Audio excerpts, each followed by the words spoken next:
नमस्कार। मनुस्मृति एपिसोड 42 अध्याय 9 दाएं भाग व्यवस्था। पिता और माता की मृत्यु के बाद भाई आपस में पिता की संपत्ति बांट लें, पर उनके जीवित रहते हुए पुत्रों का अधिकार नहीं होता। बड़े भाई को पिता का समस्त धन ग्रहण करना चाहिए और शेष भाई जैसे पिता की आज्ञा में जीविका चलाते थे वैसे ही भाई के वश में रहकर करना चाहिए। बड़े पुत्र का जन्म होने से मनुष्य पुत्रवान होता है और पितृ ऋण से छूटता है, इसलिए वह समस्त धन लेने योग्य है। जिसके उत्पन्न होने से पितृऋण दूर होता है और मोक्ष प्राप्त होता है, वही धर्मपुत्र है। दूसरों को काम से उत्पन्न जानना चाहिए। बड़े भाई को छोटे भाइयों का पालन पिता के समान करना चाहिए और छोटे भाई को बड़े भाई के साथ पिता के समान धर्मानुसार व्यवहार करना चाहिए। ज्येष्ठ कुल को बढ़ाता है और ज्येष्ठ ही कुल का नाश करता है। ज्येष्ठ गुणवान जगत में पूज्य है और कभी सत्पुरुषों में निंदा नहीं पाता है। जो बड़ा भाई पिता के समान पोषण और व्यवहार करे वह माता पिता के समान है, और जो वैसा व्यवहार न करे तो बंधुवत पूज्य है। भाइयों ने यदि विभाग नहीं किया हो तो साथ रहना चाहिए, और यदि विभाग कर लिया हो तो अलग अलग रहना चाहिए। अलग रहने से धर्म कर्म अधिक होता है, इसलिए अलग रहना धर्मानुकूल है। बड़े भाई को 20वां भाग अधिक भाग है और सभी पदार्थों में जो उत्तम हो वह भी देना चाहिए। मध्यम भाई को इसका आधा 40वां भाग और छोटे को 80वां भाग देना चाहिए, और जो बच जाए वह सभी भाइयों में बराबर बांट लेना चाहिए। बड़ा और सबसे छोटा भाई इस प्रकार अपना भाग ले और दूसरे भाइयों का मध्यम भाग होना चाहिए। बड़ा भाई गुणवान हो और दूसरे गुणहीन हो तो समस्त संपत्ति में जो श्रेष्ठ वस्तु है वह बड़े भाई को मिलनी चाहिए, और गौ इत्यादि वगैरह 10 पशुओं में जो श्रेष्ठ हो वह भी बड़े भाई को ही मिलनी चाहिए। यदि सभी भाई गुणी हो तो बड़े भाई को 10 में श्रेष्ठ वस्तु न देकर उसके सम्मानार्थ कुछ वस्तु अधिक दे देनी चाहिए।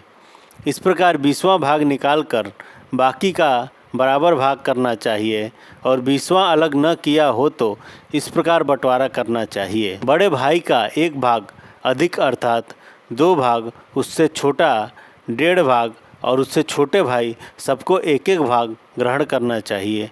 यह धर्म व्यवस्था है।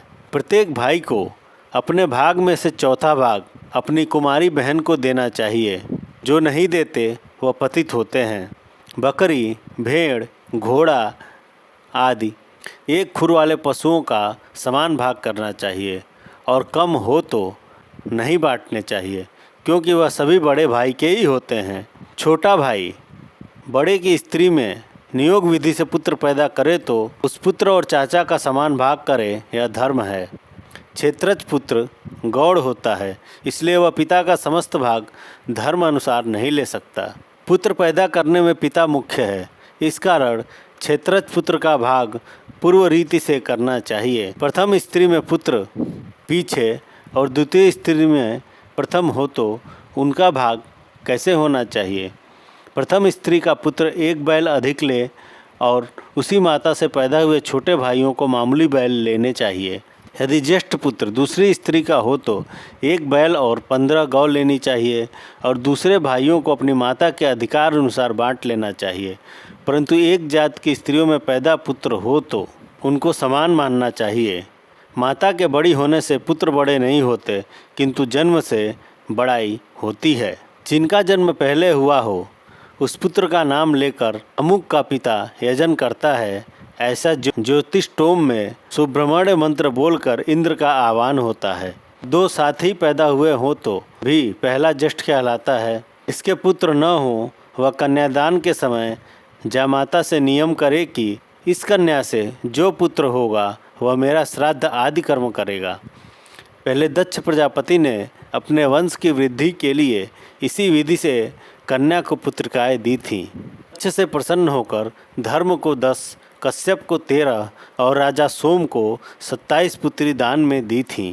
जैसी आत्मा है वैसा ही पुत्र है, और पुत्र और पुत्री समान है, इसलिए पिता की आत्मा रूप पुत्री बैठी हो तो दूसरा धन कैसे ले जाए। जो धन माता को दहेज में मिला हो वह कन्या का ही भाग है, और पुत्रहीन का सब धन दौहित्र का ही है। जिसको पुत्रिका किया हो उसके पुत्र को अपुत्र पिता का धन लेना चाहिए और उसी को पिता और नाना को पिंड दान करना चाहिए। लोक में धर्म अनुसार पौत्र और दौहित्र में कुछ भेद नहीं है, क्योंकि दोनों के माता पिता एक ही देह से उत्पन्न हुए हैं। यदि पुत्रिका करने के बाद अपने पुत्र हो जाए तो पुत्र और दौहित्र का समान भाग करना चाहिए। उसमें कन्या की श्रेष्ठता नहीं मानी जाती।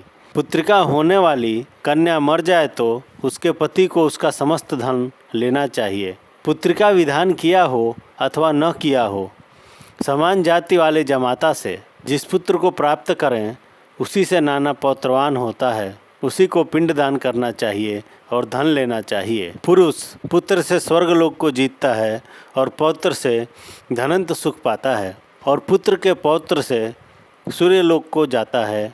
पुनः नाम नामक नरक से पिता को बचाता है। इसलिए ब्रह्मा ने स्वयं पुत्र संज्ञा की है। लोक में पौत्र और दौहित्र में कुछ अंतर नहीं है। दौहित्र भी नाना को पौत्र की भांति स्वर्ग पहुंचाता है। पुत्रिका पुत्र को पहला पिंड माता को देना चाहिए, दूसरा माता के पिता को देना चाहिए, तीसरा नाना के पिता को देना चाहिए। जिसका दत्तक गोद लिया हुआ पुत्र सर्वगुण संपन्न हो, वह दूसरे गोत्र से आकर भी उसकी संपत्ति का अधिकारी होता है। दत्तक पुत्र अपने उत्पादक पिता के गोत्र और धन को नहीं पा सकता। जिसका गोत्र और धन पाता है उसी को पिंडदान दे सकता है। बिना नियोग विधि से पैदा पुत्र और पुत्र वाली के देवर से उत्पन्न पुत्र, ये दोनों भी पिता के धन के अधिकारी नहीं होते, क्योंकि यह जारज और कामज हैं। नियुक्त स्त्री में भी विधान के बिना पैदा हुआ पुत्र पिता का धन नहीं पा सकता, क्योंकि वह पतित से पैदा हुआ है। परंतु विधि से नियुक्त स्त्री में उत्पन्न पुत्र औरस पुत्र के समान है।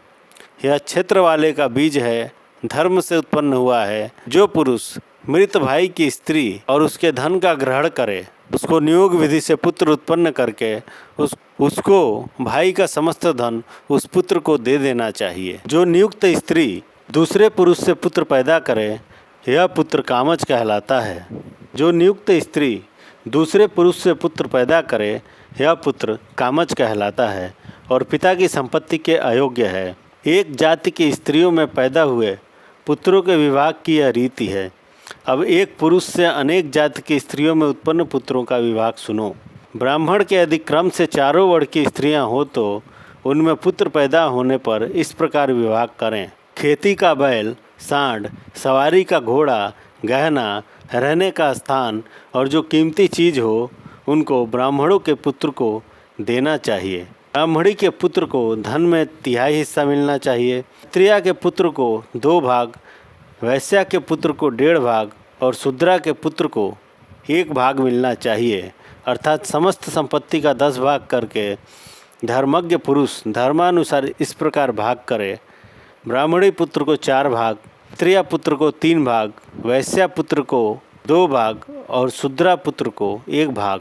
यद्यपि सत्पुत्र हो अथवा असत्पुत्र हो, पर धर्म से शूद्रा पुत्र को 10 भाग से अधिक नहीं देना चाहिए। ब्राह्मण, क्षत्रिय, वैश्य के शूद्रा से पुत्र हो तो वह धन का भागी नहीं होता। जो कुछ पिता उसको प्रेम पूर्वक दे वही उसका धन होता है। समान वर्ण की स्त्रियों में जो पुत्र उत्पन्न हो, उनमें बड़े भाई को कुछ अधिक देकर बाकी संपत्ति को समान रूप से बांट लेना चाहिए। शूद्र की समान जाति की ही भार्या होती है, दूसरे वर्ण की विधि नहीं है। उसमें यदि 100 पुत्र भी हो तो भी वह समान भाग के अधिकारी होंगे। स्वयंभू मनु ने मनुष्यों के जो 12 पुत्र कहे हैं, उसमें 6 बांधव और दायाद कहलाते हैं और 6 अदायाद अबांधव हैं। औरस, क्षेत्रज, दत्तक, कृत्रिम, गुणोत्पन्न और अपविद्ध, ये 6 दायाद संपत्ति के भागी बांधव हैं। कानीन, अहोड़ज, तक, पौनर्भव, स्वयं दत्त और सौद्र के यह 6 अदायाद अबांधव हैं। टूटी फूटी नाव से जल तैरता हुआ जैसा फल पाता है, वैसा ही फल कुपुत्रों से नरक पार होने में पिता आदि को भी प्राप्त होता है। यदि पुत्र के क्षेत्र में नियोग विधि से एक पुत्र हो और किसी प्रकार दूसरा औरस पुत्र भी हो जाए तो दोनों क्षेत्रज औरस अपने पिता की संपत्ति के भागी हैं। एक औरस पुत्र ही पिता के धन का भागी होता है और शेष सभी को दयावश अन्न वस्त्र इत्यादि दे देना चाहिए। औरस पुत्र पिता की संपत्ति का विभाग करे तो क्षेत्रज को छठा या पांचवा भाग देना चाहिए। औरस और क्षेत्रज उक्त रीति से पितृधन के अधिकारी हैं। बाकी 10 पुत्र क्रम से गोत्र धन के भागी हैं। मित्रों, वीडियो को लाइक करिए, चैनल को सब्सक्राइब करिए और वीडियो को अपने हिंदू स्वजनों में ज़्यादा से ज़्यादा शेयर करिए। धन्यवाद। मिलते हैं अगले एपिसोड में। जय हिंद, जय श्री कृष्णा।